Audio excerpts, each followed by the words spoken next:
This is a WECT Cape Fear Business Break. Hello, I'm Megan Donahue. With me today is John Clell Hamm, owner of Hamm Hearing Aid Center. Clell, always good to see you. It's always a pleasure to see you, Megan. Let's talk about the consequences of hearing loss. I think that's a great question. And what I want to cover today has to do with understanding.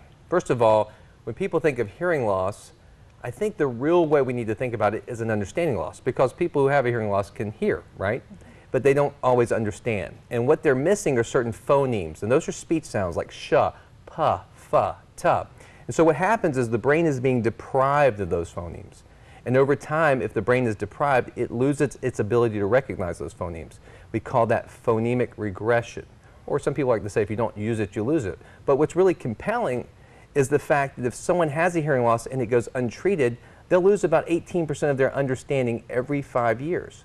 If they treat it, if they get hearing aids and they wear hearing aids consistently, that changes to about 2% every 5 years. So that's significantly less loss of understanding. So I think it's really critical for our viewers out there today to realize, hey, if I'm not hearing well or not understanding well, I need to get it checked out. You know, I need to go see a hearing care professional and have my hearing tested and find out what's going on. If they come to us, our goal is to make sure whether they have current hearing aids, we want to make sure those hearing aids are performing well. If they're not, we'll talk to them about new technology. But most importantly, we want to make sure they're getting the signal they need in order to maximize and optimize their understanding. And so that's our commitment. I think it's real critical. If you have a hearing loss, deal with it so that you can have the best quality of life you can, not only today, but into the future. Great. That's some helpful information. Absolutely. And then one last thing, we're going to have some really exciting news next week to talk about as it relates to some new technology. Sounds great. For more information, go to hammhearingaids.com.